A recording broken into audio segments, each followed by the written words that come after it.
This is Abhishek Kumar SRS और आज हम लेके आए अपना lecture number 3 mole concept.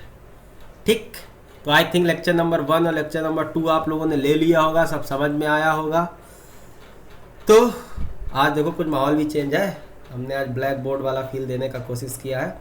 I think आप लोग फील लेने का भी कोशिश करेंगे। ठीक है, तो लेक्चर 3 मोल कॉन्सेप्ट हम लोग स्टार्ट करते हैं। हम लोग लास्ट लेक्चर में हम लोग डिस्कस कर रहे थे मॉलिक्यूलरिटी, मॉलिक्यूल्स क्या होते हैं, difference between atoms and molecule. तो वही बेसिक केमिस्ट्री थोड़ी और आगे बढ़ाते हैं। आज हम लोग पढ़ते हैं मॉलिक्यूलरिटी, तो पढ़ ही लिया था। ठीक है, आज हम देखेंगे classification of substance on the basis of molecularity. Heading लिखिए, classification of substance on the basis of molecularity और फिर एटॉमिसिटी। तो मॉलिक्यूलरिटी एटॉमिसिटी सब क्लियर होगा ना, बहुत डिटेल में बात किया था। ठीक है, समझ में आ भी गया होगा। तो देखो हम लोग जो एटम्स को जो सब्सटेंस को क्लासिफाई करते हैं according to molecularity, according to atomicity, जिसमें आपका ठीक है पहला है हमारा monoatomic molecules. Monoatomic molecules, monoatomic molecule का मतलब क्या है? मोनो एटॉमिक मॉलिक्यूल्स का मतलब है जिन मॉलिक्यूल्स के पास सिर्फ एक एटम होता है। मॉलिक्यूल्स which contains only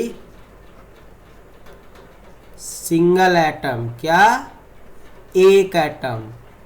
ठीक है, बात नहीं समझे? समझ गए होगे, बहुत बढ़िया। जैसे क्या हो गया, आपकी जितनी भी इनर्ट गैसेस होती हैं, पीरियोडिक टेबल जरा ध्यान करो, 10th क्लास में जो ग्रुप 18 होता है उनको हम लोग इनर्ट गैसेज या नोबल गैसेज बोलते हैं। वो मोनो एटॉमिक होती हैं, वो हमेशा अकेले एग्जिस्ट करती हैं। ठीक है, कौन सी थी inert gas? Helium, neon, argon, krypton, xenon, ठीक है, आर्यन, ये थी आपकी इनर्ट गैसेज। ओके, और कौन से आपके? Alkali metals. एल्केली मेटल्स कौन से थे? जो ग्रुप 1 के थे। ठीक है, कौन से थे? जो ग्रुप 1 के थे। कौन से? Sodium, potassium, rubidium, caesium, magnesium, alkali metals. ठीक है, और अल्कलाइन अर्थ मेटल्स भी, मैग्नीशियम, एल्युमिनियम, ये सब आपके कैसे हैं? मोनो एटॉमिक मॉलिक्यूल्स, जो अकेले रहते हैं। ठीक है, जिनके पास सिर्फ एक एटम होता है। तो ये क्लियर हो गया होगा? क्लियर। चलो, दूसरा आता है आपका क्या? Diatomic molecules. अभी तो क्लियर हो रहा है, देखो ये सब आपने पढ़ा है 9th में, कहीं ना कहीं देखा हुआ है।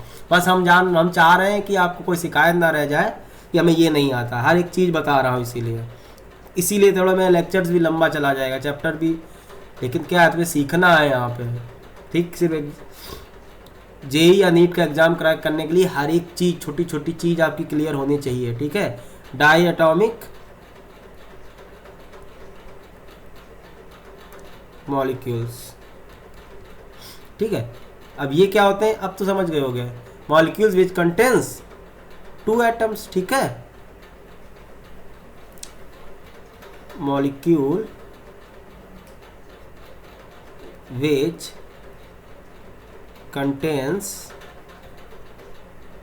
2 एटम्स, जिनके पास 2 एटम्स होते हैं, उन्हें हम लोग क्या बोलते हैं?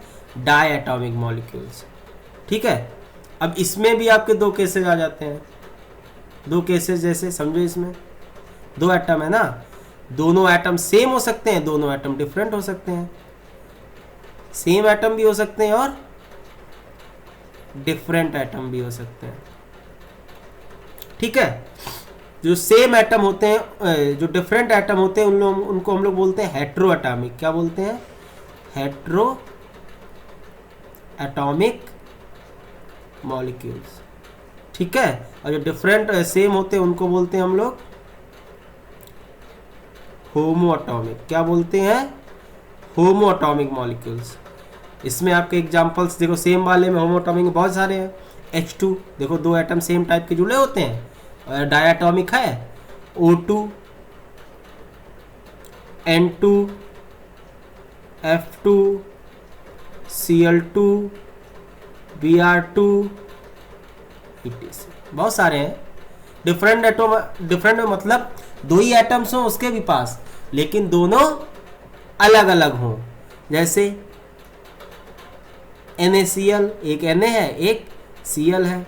ठीक है, HF एक हाइड्रोजन है एक फ्लोरीन है। HCl एक हाइड्रोजन है एक क्लोरीन है। HBr एक हाइड्रोजन है एक ब्रोमीन है। ठीक है, तो इस तरह ये हो गए आपके किसके एग्जाम्पल?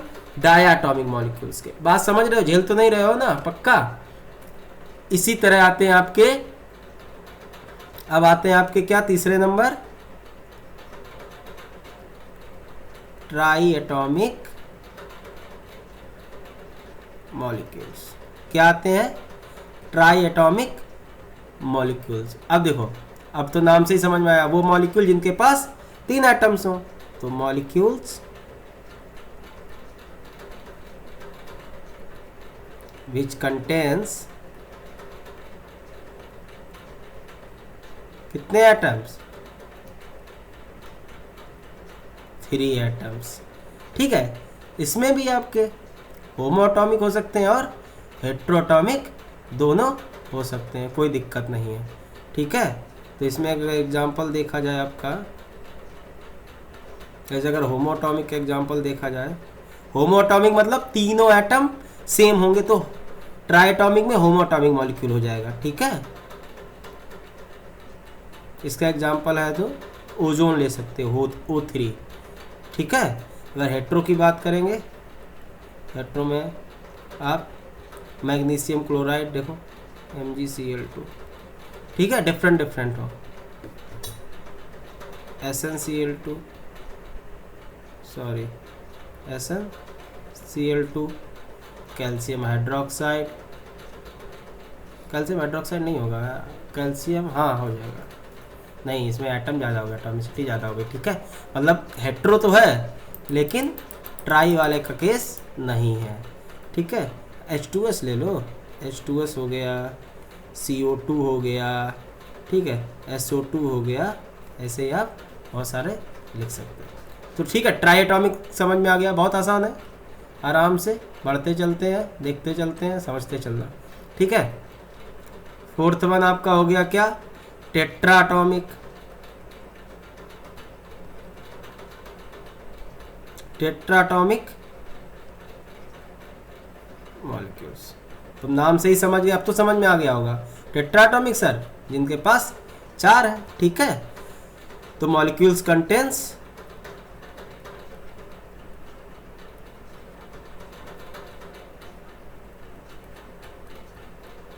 मॉलिक्यूल्स विच कंटेन्स कितने एटम्स? 4 एटम्स। ठीक है, जैसे एग्जाम्पल क्या है?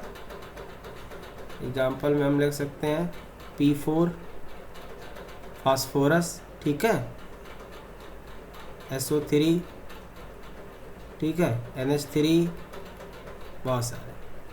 ठीक, अब देखो ये आपका कैसा है?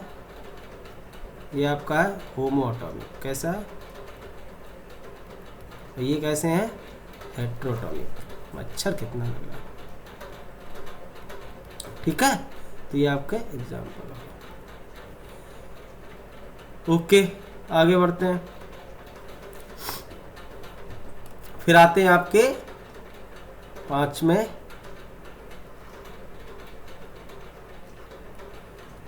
Polyatomic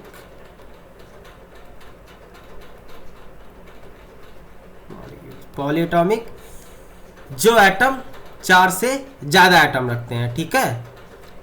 molecules which contains more than 4 atom.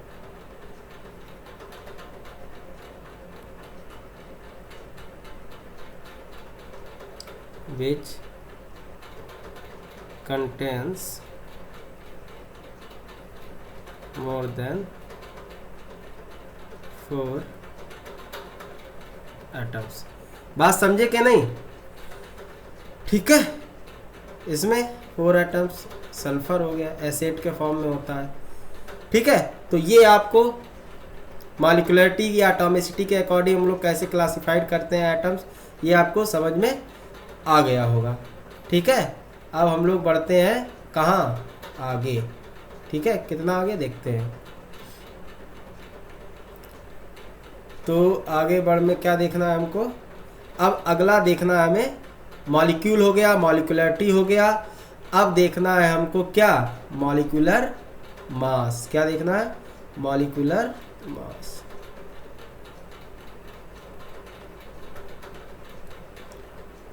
हम लोग मॉलिक्यूल्स के बारे में डिस्कस कर रहे हैं, ठीक है। अब हम लोग देखेंगे क्या, मॉलिक्यूलर मास। देखो इतना कोई तूफानी चीज़ नहीं है मॉलिक्यूलर मास। जैसे एटॉमिक मास था वैसे मॉलिक्यूलर मास होगा। एटॉमिक मास को हम लोग AMU से रिप्रेजेंट करते थे, इसको भी हम लोग AMU से रिप्रेजेंट करेंगे। बस वो मास ऑफ वन मॉलिक्यूल होता था, ये क्या होगा, मास ऑफ वन, वो होता था मास ऑफ वन एटम, ये क्या होगा, mass of one molecule, mass of one molecule. ये भी किसमें, इट इज एक्सप्रेस्ड इन, किसमें, AMU में। बात समझ रहे हो, झेल तो नहीं रहे हो कुछ भी। Mass of one molecule, atomic mass, mass of one atom, बहुत ज़्यादा कोई कठिन चीज़ नहीं है। जैसे ले लो H2, ठीक है, मॉलिक्यूलर मास, मॉलिक्यूलर मास क्या होगा, mm, मॉलिक्यूलर मतलब शॉर्ट फॉर्म है, कितना हो जाएगा, 2 AMU, ठीक है। O2 molecular mass, atomic mass तो 8 होता है, मॉलिक्यूलर मास दोनों एटम का सम कितना हो जाएगा, 2 × 16, 32 AMU। O3 ozone, molecular mass 3 × 16, भाई 3 एटम है, 6 किसके, ऑक्सीजन के, एक का 16 है, 3 का 16, 3 जा 48, 48 AMU। N2 molecular mass, atomic mass nitrogen का कितना होता है, 14, कितने एटम है, 2,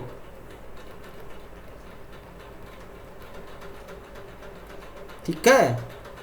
समझ रहे हो सब, झेल तो नहीं रहे हो। अच्छा, तो एटॉमिक मास समझ गए। ऐसे ही हम अब डिस्कस करते हैं, सॉरी मॉलिक्यूलर मास समझ गए। एटॉमिक मास होता था, ग्राम एटॉमिक मास होता था, ठीक है। ग्राम एटॉमिक मास क्या होता था, 1 मोल एटम का जो मास होता है उसको हम लोग ग्राम एटॉमिक मास बोलते हैं। उसको हम लोग रिप्रेजेंट किस में करते थे, ग्राम में। या सीधे सीधे अगर बोल दिया जाए कि मॉलिक्यूलर मास को ही अगर ग्राम में रिप्रेजेंट कर देंगे तो ग्राम मॉलिक्यूलर मास हो जाएगा। आता उतना ही है, हमने एटॉमिक में क्लिक करके दिखाया था, ठीक है। तो अगला हेडिंग आप डाल लो, क्या, ग्राम मॉलिक्यूलर मास,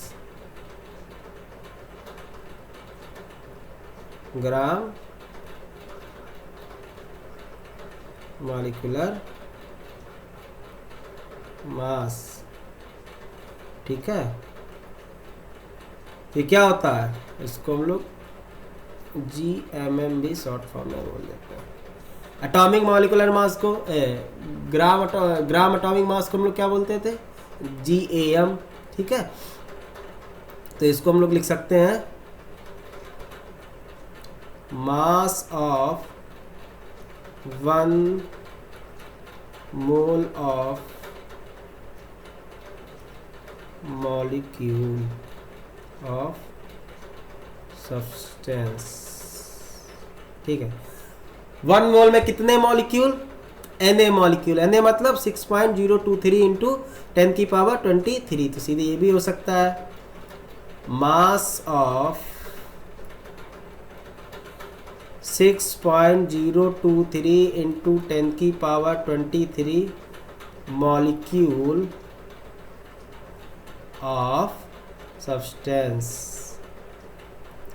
बहुत डेफिनेशन हो सकती है, हमें खाली फील आना चाहिए, चीज समझनी चाहिए एग्जैक्टली ये है क्या। जैसे एटॉमिक मास में लिखा है वैसे इसमें भी लिखवा सकते हैं। Molecular mass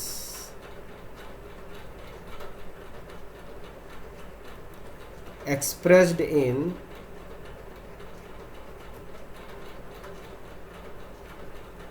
grams. बात समझे कि नहीं? पक्का झेले तो नहीं है कुछ भी? चलो देखते हैं झेले कि नहीं झेले हो। आगे बढ़ते हैं, एग्जाम्पल देख लेते हैं कुछ। चलो अच्छा, ताकि और अगर बाई चांस किसी को झेल गए हो तो इससे समझ में आ जाए। जैसे आपका CO2 है, ठीक है, इसका अगर हम लोग क्या देखें, मॉलिक्यूलर मास देखें तो कितना आएगा। चलो लिख लेते हैं, इसका मॉलिक्यूलर मास देखना है, फिर देखेंगे क्या हम ग्राम मॉलिक्यूलर मास देखेंगे, और क्या देखेंगे इसकी एटॉमिसिटी देखेंगे। एटॉमिसिटी या मॉलिक्यूलरिटी सेम चीज होती है, ठीक है ना।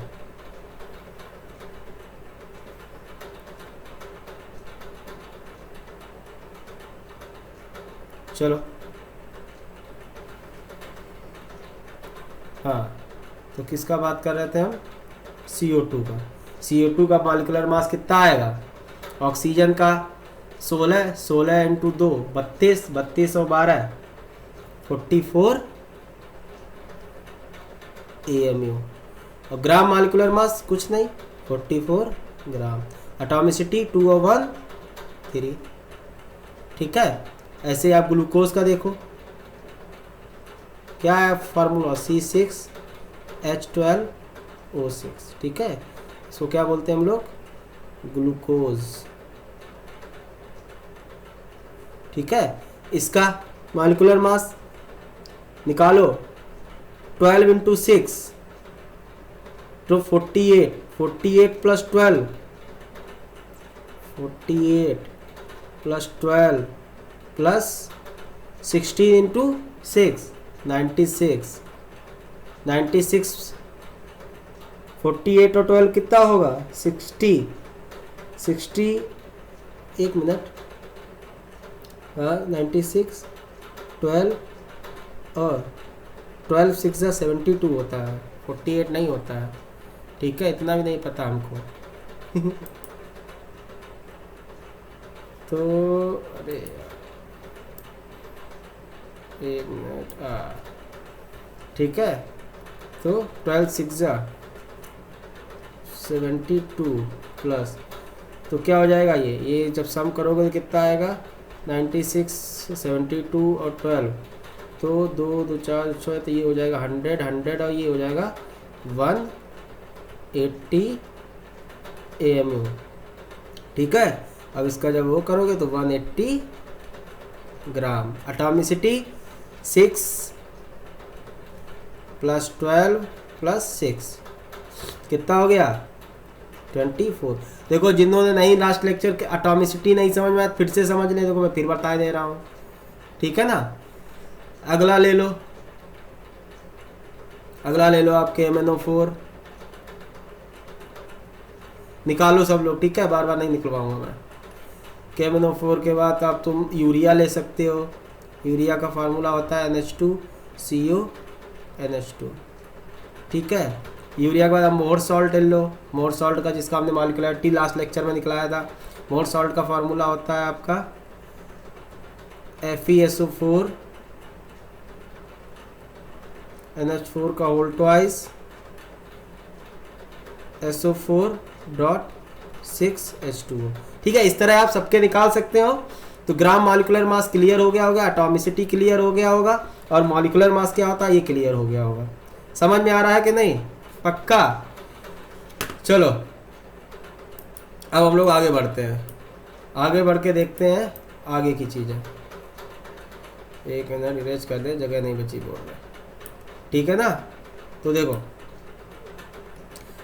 अब हम लोग पढ़ेंगे क्या,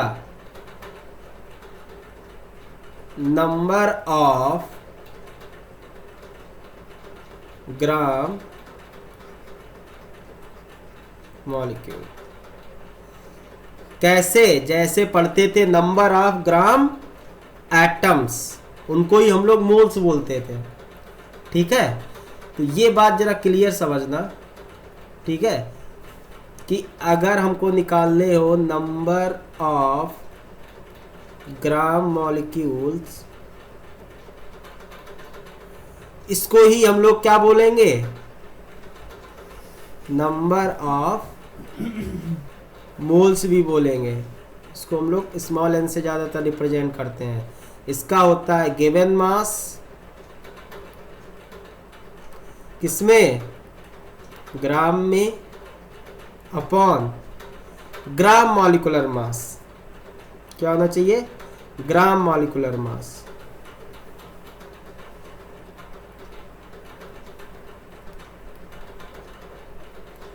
या फिर मॉलिक्यूलर मास इन ग्राम, ठीक है। ये फॉर्मूला आपका देखो, ये फार्मूला आपका, ये जो फार्मूला है ये आपका और किसके किसके लिए वैलिड है, ग्राम मॉलिक्यूल का लिए तो वैलिड है ही,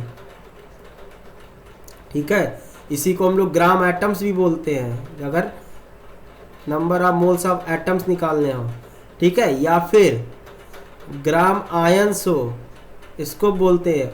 और तीनों को हम लोग क्या बोलते हैं, तीनों को हम लोग बोलते हैं क्या, मोल। क्या बोलते हैं, मोल। तो मोल्स का अब हम लोग बात करेंगे, जब भी ग्राम मॉलिक्यूल, ग्राम एटम्स या ग्राम आयंस आएगा तो हम लोग क्या बोलेंगे, मोल। मोल का फार्मूला क्या होता है, given mass in gram upon molecular मास या एटॉमिक मास इन ग्राम। समझ में आया कि नहीं। तो ये सब जो टर्मिनोलॉजी थी वो अभी आप सीधे मोल से मोल पे स्विच कर सकते हो। मोल इक्वल टू होता है गिवन मास अपॉन, अब देखो मोल इक्वल टू हम क्या लिख सकते हैं, गिवन मास अपॉन मॉलिक्यूलर मास या फिर एटॉमिक मास, ठीक, ऐसे भी लिख सकते हैं। अब देखो ये फार्मूला हमेशा वैलिड होगा, चाहे आपका सॉलिड हो।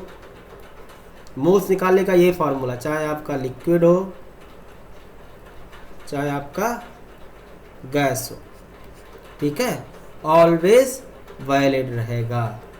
तो अब थोड़ा जो चैप्टर जाएगा, बेसिक्स आपके लगभग जो आपके प्रीवियस थे लगभग खत्म हो रहा है। अब थोड़ा कोई चैप्टर अपनी गहराई में पकड़ेगा, ठीक है। तो आपसे उम्मीद है कि आपको सारी चीज़ें समझ में आ रही होंगी, और जैसे जैसे हम बताते जा रहे हैं सब आपको क्लियर हो रहा होगा, ठीक है ना। चलो तो आगे हम लोग क्वेश्चंस का सिलसिला शुरू करते हैं, ठीक है ना। चलिए फिर क्वेश्चन लिखिए, ठीक है, write down the question. Question कह रहा है आपका, calculate number of moles, calculate number of moles in following.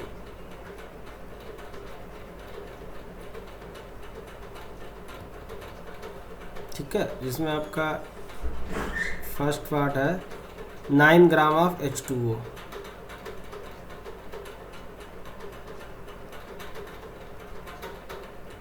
ठीक है। सेकंड पार्ट है आपका 31.6 gram of KMnO4। Third part है, करना स्टार्ट कर दो, 12.8 ग्राम ऑफ SO2, ठीक है। फोर्थ पार्ट है आपका 8 microgram of methane.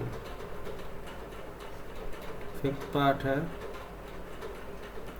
29.4 gram K2Cr2O7 and 6 part है 63 ग्राम ऑफ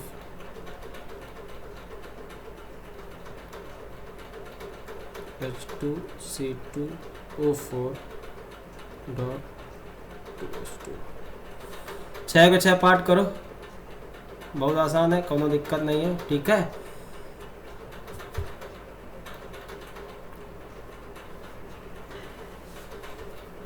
तो ज़्यादातर आपको सब एटॉमिक मास वगैरह आपको याद रखने हैं। अगर ज़्यादातर जो थोड़ा ऊपर होगा तो आपको गिवन होगा, कोई दिक्कत नहीं है।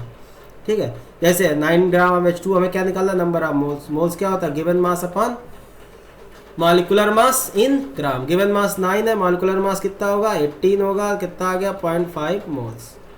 ठीक है, दूसरा पार्ट गिवन मास 31.6, KMnO4 का मॉलिक्यूलर मास कैलकुलेट करो। ठीक है, अदरवाइज ज़्यादातर क्वेश्चन में दिया ही होगा। ठीक है, तो इसका आएगा 158, तो क्या आ जाएगा आपका जो भी है कैलकुलेट करो, 158/31। ठीक है, third part number of moles. ठीक है, अगेन 12.8, मॉलिक्यूलर मास इसका कितना है, SO2 का 32 64 है ना, तो 64। तो अब इस समय हम इतना टाइम नहीं देंगे, आप लोग कैलकुलेट कर सकते हो। नंबर ऑफ मोल्स 8 माइक्रोग्राम, हमें चाहिए ग्राम में, 8 माइक्रोग्राम बात किए थे, कितना हो जाएगा 10⁻⁻6। Molecular mass 12 12 4 16। ठीक है, 29.4 ग्राम क्या है, पोटेशियम डाइक्रोमेट। मॉलिक्यूलर मास इसका जो मॉलिक्यूलर मास होता है 294 होता है। ठीक है, 6 पार्ट, इसको इतने के पार्ट को हम लोग शायद ऑक्जेलिक एसिड बोलते हैं, क्या बोलते हैं, ऑक्जेलिक एसिड। ठीक है, चलो इसका मोल्स, ठीक है, क्या आएगा 63 ग्राम में है, ग्राम में ही रहेगा। मॉलिक्यूलर मास ग्राम में आ जाएगा, क्या हो जाएगा इसको 126। तो इस तरह आप हम लोग नंबर ऑफ मोल्स कैलकुलेट कर लेंगे। ठीक है, अब जो बताने जा रहे हैं बहुत ध्यान से सुनिएगा। ठीक है, अगले आपके 2 लेक्चर उसी कॉन्सेप्ट पे बेस्ड होंगे। अगले जो न्यूमेरिकल्स आएंगे 10 से 15 सिर्फ एक ही कॉन्सेप्ट पे आएंगे, बस वेरी करेंगे। अगर वो समझ लिया तो सारे क्वेश्चंस हो जाएंगे, चाहे जितना वेरिएशन कोई दे ले। ठीक है, तो हमें लगता है सबको क्लियर हो गया होगा, तो हमें शुरुआत कर देनी चाहिए। चलिए, ठीक है, तो ये चीज़ ध्यान रखिएगा। बात क्या है, हमें मान लो एक मास दिया गया है, क्या दिया गया है, मास दिया गया है। हमें कहाँ जाना है, मोल्स में जाना। ठीक है, बात देखो, पहले समझा देता हूँ, मैं बना देता हूँ ताकि आपको मॉलिक्यूल्स। ठीक है,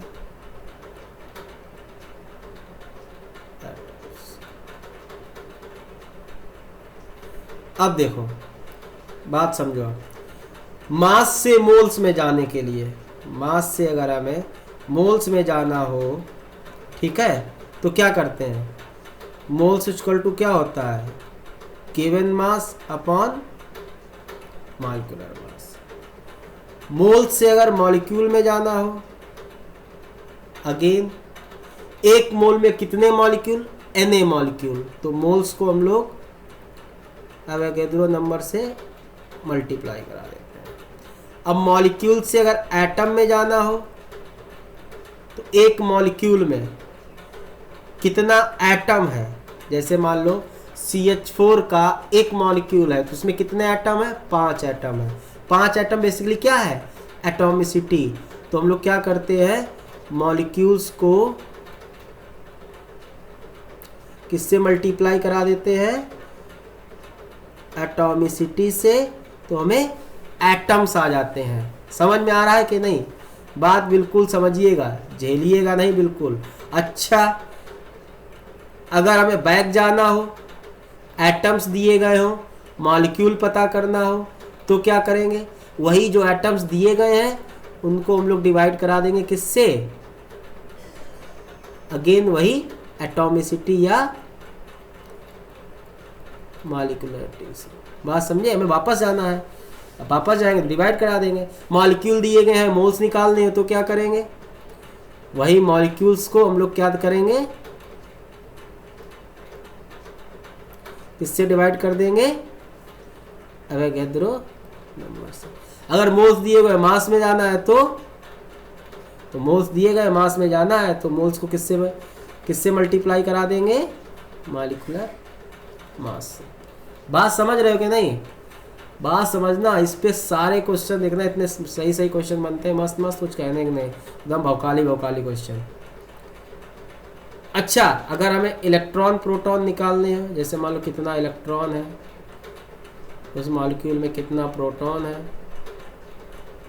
और कितना न्यूट्रॉन है, न्यूट्रॉन है, ठीक है, मोल्स नहीं है, न्यूट्रॉन है, ठीक है। अब इसमें अगर निकालना तो क्या करेंगे, देखो अगेन इसमें कोई टेंशन ही नहीं है हमें, ठीक है। एक मॉलिक्यूल में जितने इलेक्ट्रॉन होंगे तो molecules into number of electron, ठीक है। Similarly number of proton. चलो अब क्वेश्चन जब करेंगे तो ज़्यादा अच्छे से समझ में आएगा, लेकिन हम बात जो समझाना चाह रहे हैं वो समझो। बात आपकी सिर्फ इतनी सी है कि मास से मोल्स में जाना, तो कभी भी हमसे एटम्स पूछा हो तो हमें मॉलिक्यूल्स नंबर ऑफ पता होने ही चाहिए। आपसे सीधे सीधे पूछ सकता मास इतना है, एटम्स बताओ, तो आप मास से कभी डायरेक्ट एटम्स नहीं बता सकते हो। मास से आप पहले मोल्स में जाओगे, फिर मॉलिक्यूल्स में जाओगे, फिर एटम्स में जाओगे। एटम्स दिया गया, मास पूछा गया, तो आप एटम से डायरेक्ट मास में नहीं आ पाओगे, पहले एटम्स निकालोगे, एटम्स तो दिया गया होगा, फिर मॉलिक्यूल्स निकालोगे एटम से, फिर उसके बाद उससे मोल्स निकालोगे, फिर मास में जाओगे। तो अब हम ये कहना चाह रहे हैं मास से कभी डायरेक्ट एटम्स नहीं जा सकते, एटम से डायरेक्ट मास में नहीं जा सकते, हमें पूरा सीक्वेंस फॉलो करना पड़ेगा। हाँ, धीरे धीरे प्रैक्टिस हो जाएगी तो अब एक ही लाइन में करने लगोगे, फिर कोई दिक्कत नहीं है। मतलब कॉन्सेप्ट मेन यही है कि बिना मोल्स जाने हम मॉलिक्यूल्स नहीं निकाल सकते, बिना मॉलिक्यूल्स जाने हम एटम्स नहीं निकाल सकते, ठीक है। बात क्लियर, पक्का। चलो अच्छा, शुरू करते हैं क्वेश्चंस का सिलसिला। लिखो क्वेश्चन। क्वेश्चन करा है, calculate number of moles, calculate number of moles molecules in 200 gram of calcium carbonate, ठीक है, समझ गए। Also calculate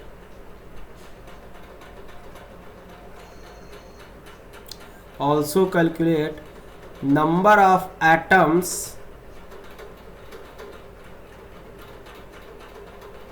of calcium, carbon and oxygen, and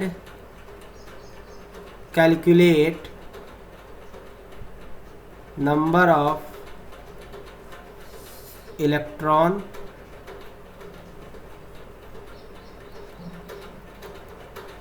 proton and neutron. सही क्वेश्चन है, जो ऊपर समझाया पूरा का पूरा इससे समझ में आ जाएगा आपको। देखो आपसे क्वेश्चन में सीधे सीधे ये पूछ रहा है कि कैलकुलेट नंबर ऑफ मोल्स पूछ रहा है, मॉलिक्यूल्स पूछ रहा है, ठीक है, एटम्स पूछ रहा है। किसके एटम्स, कैल्शियम के एटम्स कितने हैं, कार्बन के एटम्स कितने हैं और ऑक्सीजन के एटम्स कितने हैं, और क्या पूछ रहा है, कितने इलेक्ट्रॉन्स हैं, कितने प्रोटॉन्स हैं और कितने न्यूट्रॉन्स हैं, ठीक है। तो देखा क्वेश्चन, देखो क्वेश्चन में क्या बोल रहा है आपका, क्वेश्चन में बोल रहा है calculate number of moles of molecules in 200 gram of calcium carbonate. तो आपको क्या दिया गया है, वेट ऑफ कैल्शियम कार्बोनेट कितना दिया गया है, 200 ग्राम, ठीक है ना। और मॉलिक्यूलर वेट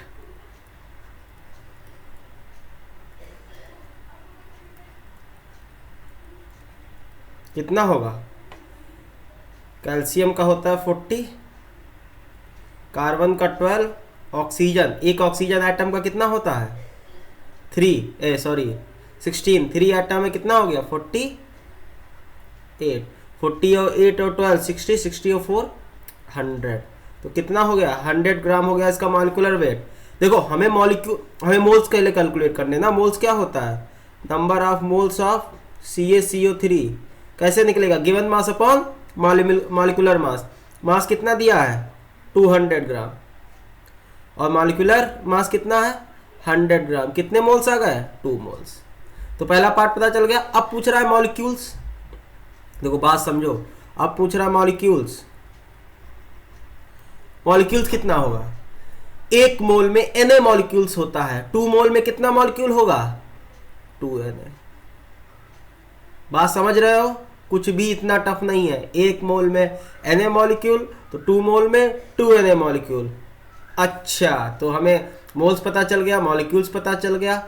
अब क्या पूछ रहा है, also calculate number of calcium atom, carbon atom and oxygen atom. जरा बात समझो, हमसे पूछ रहा है नंबर ऑफ एटम्स किसके अलग अलग, कैल्शियम के कितने हैं, कार्बन के कितने हैं और ऑक्सीजन के कितने हैं, जरा देखो।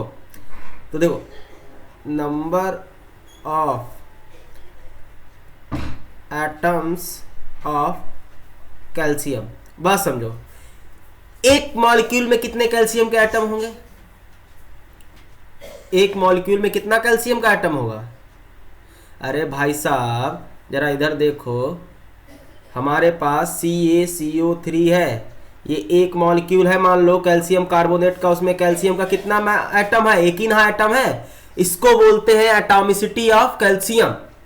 देखो कैल्शियम कार्बोनेट का जो एटॉमिसिटी है वो कितना है 1 1 2 3 5 एटॉमिसिटी है, मतलब 5 एटम है कैल्शियम कार्बोनेट में, जिसमें एक एटम कैल्शियम का है, ठीक है, एक एटम कार्बन का है और 3 एटम ऑक्सीजन के हैं।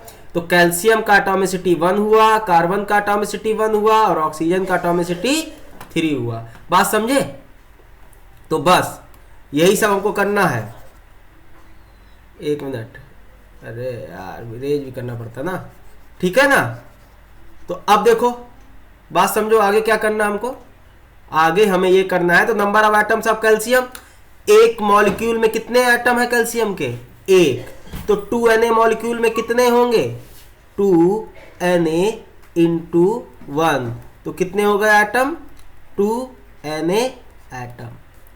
बात समझे? अरे यार एक कैल्शियम कार्बोनेट में एक कैल्शियम का एटम है, ठीक है, तो 10 कैल्शियम कार्बोनेट एटम मॉलिक्यूल में कितने कैल्शियम के एटम होंगे 10, Na में कितने होंगे Na, 2Na में कितने होंगे 2Na। बात समझे? सीधी सी बात है, किसी मॉलिक्यूल में अगर किसी एटम की जितनी एटॉमिसिटी होगी उतने ही एक मॉलिक्यूल में एटम होंगे। रटने वाला कॉन्सेप्ट नहीं, अगर समझ गए तो बहुत अच्छे से याद आ गया होगा, ठीक है। चलो आगे करते हैं, ढेल तो नहीं रहे हो, हाँ तो अच्छी बात है। अगला पूछ रहा है, किसके एटम पूछ रहा है, number of atoms of carbon. तो देखो वैसे number of atoms of carbon. अब देखो एक मॉलिक्यूल में कितना कार्बन है, एक कैल्शियम कार्बोनेट के मॉलिक्यूल में कितना कार्बन एटम है, एक, तो 2Na में कितना होगा 2Na into 1 that will equal to 2Na, ठीक है ना। तो नंबर ऑफ कार्बन एटम्स भी पता चल गया 2Na। अच्छा अब क्या पूछते हैं, number of atoms of oxygen.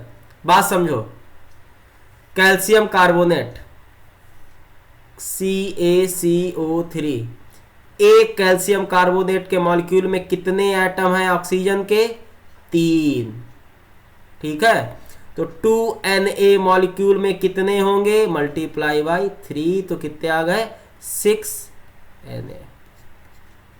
समझे? Yes sir. नहीं समझे? चलो समझ गए, ठीक है।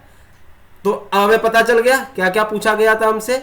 हमसे पूछा गया था मोल्स निकाल लिए, मॉलिक्यूल्स निकाल लिए, एटम्स किसके किसके, कैल्शियम के निकाल लिए, कार्बन के भी निकाल लिए, ऑक्सीजन के भी निकाल लिए। अब पूछ रहा है calculate number of electron, proton and neutron. तो देखो बात समझो, यहां पे एक मॉलिक्यूल में सबसे पहले हम इलेक्ट्रॉन, प्रोटॉन, न्यूट्रॉन कैलकुलेट करेंगे, ठीक है। अब हम लोग देखो हमारे पास क्या क्या है उसमें, कैल्शियम है, कार्बन है, और क्या है, ऑक्सीजन है। एक मॉलिक्यूल के कैल्शियम कार्बोनेट में हमारे पास कैल्शियम है, कार्बन है, ऑक्सीजन है, ठीक है। कैल्शियम का एटॉमिक नंबर जो होता है, एटॉमिक मास होता है 40, और जो एटॉमिक नंबर होता है 20। Mass number 40, atomic number 20। बात समझे। ऐसे कार्बन का मास नंबर 12 और एटॉमिक नंबर कितना होता है 6। सिमिलरली ऑक्सीजन का मास नंबर कितना होता है 16 और एटॉमिक नंबर कितना होता है 8। बात समझे। देखो कुछ भी नहीं झेलना है, ठीक है, झेलना तो है ही नहीं। अब देखो हम दिखा लेते हैं यहाँ एक एटम में कितना इलेक्ट्रॉन है, कितना प्रोटॉन है और कितना न्यूट्रॉन है। आपको भी पता है कैल्शियम के एक एटम में जितना प्रोटॉन होगा उतना ही इलेक्ट्रॉन होगा, तो कितना होगा 20। जितना उसका किसी एटम का जितना उसका एटॉमिक नंबर होता है उतना ही उसके पास प्रोटॉन होते हैं, और जितना उसके पास प्रोटॉन होता है, अगर एटम है न्यूट्रल है, तो उतना ही उसके पास इलेक्ट्रॉन होता है। ये बात तो क्लियर होगी ना। नंबर ऑफ प्रोटॉन ही तो होता है एटॉमिक नंबर, ठीक है। और नंबर ऑफ प्रोटॉन और नंबर ऑफ इलेक्ट्रॉन तो बराबर होंगे ना किसी एटम पे। भाई कोई चार्ज नहीं, एटम है, ठीक है। एटम मतलब न्यूट्रल, न्यूट्रल मतलब चार्ज न्यूट्रल है, तो मतलब दो जितना इलेक्ट्रॉन तो होगा उतना ही उसके पास प्रोटॉन होगा। तो अगर प्रोटॉन 20 है तो इलेक्ट्रॉन भी 20 होगा। न्यूट्रॉन क्या होता है बताइए। न्यूट्रॉन होता है आपका A-Z। न्यूट्रॉन क्या होता है A-Z, basically mass number minus atomic number, यही ना होता है। बेसिकली क्या होता है, मास नंबर किसकी वजह से होता है, प्रोटॉन और न्यूट्रॉन की वजह से। मास नंबर होता है आपका प्रोटॉन प्लस न्यूट्रॉन, है ना। बात समझना, number of proton number of neutron यही ना होता है। अब देखो अगर हम प्रोटॉन को माइनस कर दें तो हमें नंबर ऑफ न्यूट्रॉन पता चल जाएगा। तो अब प्रोटॉन और न्यूट्रॉन को ओ ए बोलते हैं और प्रोटॉन की संख्या को जेड बोलते हैं, तो A-Z, यही ना आ गया, न्यूट्रॉन आ गया। तो 40 - 20 that will be equal to 20। तो यहाँ पे सब 20 20 20 आ गया, इलेक्ट्रॉन भी 20 आ गया, प्रोटॉन भी 20 आ गया और न्यूट्रॉन भी 20 आ गया। ये मोल्स नहीं है, न्यूट्रॉन है, आप लोग कंफ्यूज ना होइएगा, ठीक है ना, पक्का। सिमिलरली कार्बन में देखो प्रोटॉन 6 तो इलेक्ट्रॉन भी 6। अब न्यूट्रॉन 12 - 6 कितना 6। झेल तो नहीं रहे हो, 9th का कॉन्सेप्ट है, नहीं याद है तो बता रहे हैं। किसी एटम में जितना नंबर ऑफ प्रोटॉन होता है वही उसका एटॉमिक नंबर होता है, और जितना प्रोटॉन होता है उसके अंदर उतना ही इलेक्ट्रॉन होता है, और जो मास नंबर होता है वो sum of electron sum of proton plus sum of neutron होता है। तो अगर मास नंबर में से हम प्रोटॉन घटा दें तो हमारे न्यूट्रॉन निकल आएंगे, और प्रोटॉन का नंबर क्या होता है जेड ना होता है। तो हम लोग अगर mass number minus atomic number करेंगे तो क्या निकलेगा, नंबर ऑफ न्यूट्रॉन्स। झेले तो नहीं, गुड, ठीक है। तो इलेक्ट्रॉन कितना आएगा, जितना इसका प्रोटॉन होगा, तो 8 प्रोटॉन है, इसके 1 इलेक्ट्रॉन है, 80 प्रोटॉन होगा। तो 16 - 8 हमारा क्या हो जाएगा, न्यूट्रॉन। ये कितना का 8। तो हमें सब एक एक एटम में पता चल गया, ठीक है। तो अब देखो total number of electron, proton and neutron कितना होगा, कोई भी तो सब बराबर है तो सब बराबर ही आएंगे, ठीक है। चाहो तो आप अलग अलग निकाल लो। Total number of proton, electron and neutron किसमें, एक मॉलिक्यूल इन CaCO3, एक मॉलिक्यूल में कितना होगा 20 इलेक्ट्रॉन 20 + 6 + 8, नहीं गलत हो गया, गलत हो गया, बहुत ज़्यादा गलत हो गया, अरे हम पगला गए। ठीक है, अरे electron plus proton plus neutron, ठीक है ना। तो कार्बन में देखो, अगर इलेक्ट्रॉन 20, अच्छा पता ऑक्सीजन 3 है ना, अब समझे, 20 प्लस 6 प्लस 8, ये एक ऑक्सीजन में है, हमारे पास कितनी ऑक्सीजन है 3, तो इंटू 3, ठीक है, 2 6 26 प्लस 24, 26 और 24 कितना हुआ 50। तो देखो बात फिर से समझो, एक मॉलिक्यूल में नंबर ऑफ इलेक्ट्रॉन्स या नंबर ऑफ प्रोटॉन्स या नंबर ऑफ न्यूट्रॉन कितना हुआ 50, हमने एक साथ लिख दिया है, क्योंकि जितना इलेक्ट्रॉन होगा उतना ही प्रोटॉन होगा, उतना ही न्यूट्रॉन होगा। ऊपर टेबल में देख लो, जितना इलेक्ट्रॉन आ रहा उतना प्रोटॉन आ रहा, उतना ही न्यूट्रॉन आ रहा, तो कितना आ रहा 50। अब देखो यहाँ पे एक चीज थोड़ी में भी कंफ्यूज कर सकती है कि ये 3 से मल्टीप्लाई क्यों, क्योंकि ये जो निकाला है एक ऑक्सीजन एटम में निकाला, यहाँ पे हमारे कितने ऑक्सीजन एटम है 3, कितने हैं 3 ऑक्सीजन एटम है इसमें, तो एक ऑक्सीजन एटम में 8 है, तो 3 में 8 इंटू 3। कार्बन कैल्शियम का एक ही है, ऑक्सीजन कार्बन का भी एक ही है, ऑक्सीजन के 3 है, तो कितने आ गए इलेक्ट्रॉन प्रोटॉन न्यूट्रॉन। अब ये तीनों का सम नहीं है, 50 इलेक्ट्रॉन है, 50 ही प्रोटॉन है और 50 ही न्यूट्रॉन है, और ये किस में थे इन वन मॉलिक्यूल। अब टोटल हमारे पास मॉलिक्यूल कितने हैं कैल्शियम कार्बोनेट के, कहां गए 2Na, तो क्या है total number of electron proton and neutron in 2Na molecule,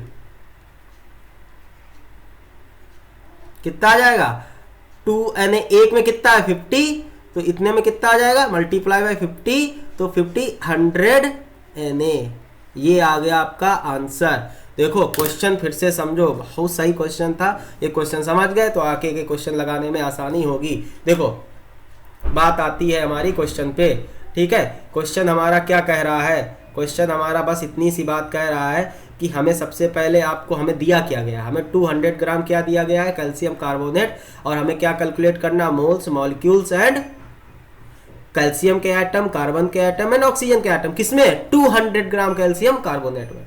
तो सबसे पहले moles, given mass upon molecular मास निकल आया, कितने आए 2 मोल, एक मोल में कितना मॉलिक्यूल होता है Na, तो 2 मोल में कितना होगा 2Na मोल, हमने यहाँ Na के टर्म में लिखा है ताकि क्वेश्चन थोड़ा लेंदी ना जाए, आप Na की जगह 6 × 10 की वो क्वेश्चन के आंसर के हिसाब से आप देख लीजिएगा, ठीक है। Number of atoms of calcium, देखो एक कैल्शियम कार्बोनेट में एक कैल्शियम एटम है, तो 2Na में कितने होंगे 2Na, ठीक। Similarly number of atoms of carbon, एक कैल्शियम कार्बोनेट में एक कार्बन एटम है, तो 2Na में कितना होगा 2Na होगा। Number of atoms of oxygen, total पूछ रहा है, एक मॉलिक्यूल के कैल्शियम कार्बोनेट में कितने ऑक्सीजन है 3, कितने हैं 3, तो इतना 2Na में कितना होगा 2Na इंटू 3 कितना आ गया 6Na, ये समझ गया। अब पूछ रहा है इलेक्ट्रॉन प्रोटॉन और न्यूट्रॉन भी बताओ, तो हम क्या करेंगे, एक कैल्शियम कार्बोनेट के मॉलिक्यूल में इलेक्ट्रॉन प्रोटॉन और न्यूट्रॉन निकाल लेंगे, जितने एक में होंगे फिर जितने मॉलिक्यूल है टोटल उससे मल्टीप्लाई करा देंगे।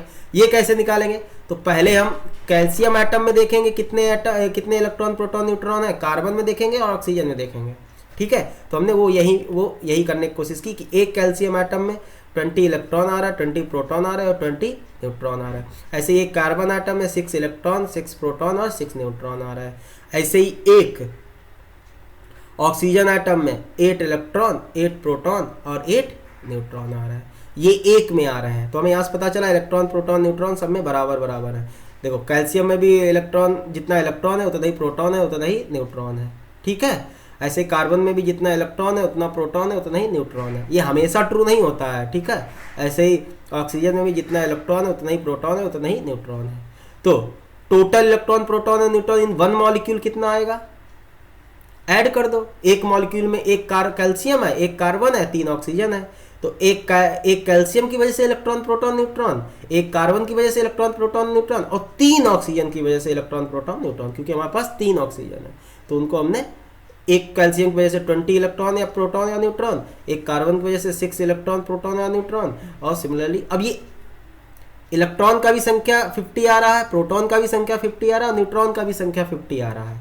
ठीक है, तो कितना आ गया हमारे एक कैल्शियम कार्बोनेट में 50 इलेक्ट्रॉन है, 50 प्रोटॉन है और 50 न्यूट्रॉन है। तो हमसे कितना पूछा गया, टोटल कितने, 200 ग्राम में। 200 ग्राम में कितने मॉलिक्यूल है, 2Na मॉलिक्यूल। तो 2Na मॉलिक्यूल में कितना इलेक्ट्रॉन प्रोटॉन न्यूट्रॉन होगा, एक में 50 है तो 2Na में कितना होगा, 50 इंटू 2Na, तो कितना हो गया 100Na। तो ये था हमारा पूरा क्वेश्चन। समझ में आ रहा है कि नहीं, कोई नहीं झेला होगा, हमें पता है। ठीक है, चलो एक क्वेश्चन और करते हैं फिर लेक्चर रैप अप करते हैं। आसान है, क्वेश्चन है आपका, calculate the number of electrons, calculate the number of electrons in 1.6 gram of methane. देखो पॉज करके लगाओ, जिसको आता है समझ में आ गया है, इसको नहीं आया वो देखें। Calculate number of electrons in 1.6 gram of CH4 methane में। अब देखो हमसे इलेक्ट्रॉन पूछा गया है और क्या दिया गया, वेट। तो देखो हम डायरेक्ट इलेक्ट्रॉन पे नहीं पहुंच सकते, हमें सबसे पहले मॉलिक्यूल पता होंगे तभी हम इलेक्ट्रॉन निकाल पाएंगे। तो अब मॉलिक्यूल्स के लिए हमें क्या पता होंगे, मोल्स पता होंगे। तो सबसे पहले हम क्या निकालेंगे, मोल्स ऑफ मीथेन। कितने आएंगे, गिवन मास 1.6 अपॉन मॉलिक्यूलर मास। मॉलिक्यूलर मास इसका कितना होगा, 12 4 16, कितना हो गया 16 ग्राम। तो कितना आ गया 0.1 मोल्स आ गए। तो 0.1 मोल में कितना मॉलिक्यूल होगा, एक मोल में Na मॉलिक्यूल, तो 0.1 मोल में तो मॉलिक्यूल ऑफ CH4 कितना आ जाएगा 0.1 Na। बात समझे कि नहीं। अब पूछ रहा है इलेक्ट्रॉन्स बताने हैं टोटल, तो number of electrons in one molecule. One molecule में कितना इलेक्ट्रॉन आएगा। अब देखो कार्बन है, कार्बन में कितना इलेक्ट्रॉन होता है, कार्बन में कितना इलेक्ट्रॉन होता है 6। हाइड्रोजन, हाइड्रोजन में कितना इलेक्ट्रॉन होता है 1। कितने हैं टोटल 4 हाइड्रोजन, तो कितने हो गए 10 इलेक्ट्रॉन हो गए कितने मॉलिक्यूल में, एक मॉलिक्यूल में। हमारे पास कितने मॉलिक्यूल है 0.1 Na मॉलिक्यूल। तो total electrons in 0.1 Na molecule कितना हो जाएगा 10 इंटू 0.1 Na। ये कितना आ जाएगा आंसर, ये आ जाएगा Na इलेक्ट्रॉन्स, 10 इंटू 0.11 आ जाएगा। ठीक है, बात समझे कि नहीं। तो ये हमारा आ गया आंसर। अभी देखो इसमें क्या पूछ सकता था, नंबर ऑफ हाइड्रोजन आइटम बताओ, नंबर ऑफ कार्बन आइटम बताओ। देखो इसमें एक्स्ट्रा कर सकते हैं, नंबर ऑफ कार्बन आइटम कितना हो जाएगा, एटॉमिसिटी कार्बन का कितना है 1 है ना, तो नंबर ऑफ कार्बन आइटम भी कितना हो जाएगा 0.1 Na इंटू 1, तो कितना आएगा 0.1 Na। ठीक है, ऐसे पूछ जाए नंबर ऑफ हाइड्रोजन आइटम, एक मॉलिक्यूल में कितना है 4, हाइड्रोजन का एटॉमिसिटी कितना है 4, तो 4 इंटू 0.1 Na, तो कितना आ जाएगा 0.4 Na। तो इस तरह से ये क्वेश्चंस डील किए जाएंगे। नेक्स्ट लेक्चर में हम और क्वेश्चंस अच्छे कराएंगे। प्लीज इतना पढ़ लीजिएगा, क्वेश्चन चैप्टर अब अच्छे लेवल पे पहुंच रहा है। ठीक है, आई थिंक आप सबको समझ में आया होगा, कोई नहीं झेला होगा। अगर किसी तरह का दिक्कत आ रहा है हमारे पढ़ाने में, आपको समझ में नहीं आ रहा है, स्पीड ज़्यादा लग रही है, कम लग रही है, या कुछ मिस्टेक वगैरह हुआ है, तो प्लीज़ हमें ज़रूर बताइए ताकि अगले टाइम हम इम्प्रूव कर पाएँ। हम आप ही लोगों के लिए हैं, ठीक है ना। Okay class, thank you. घर पे रहिए और पढ़ते रहिए। चलिए।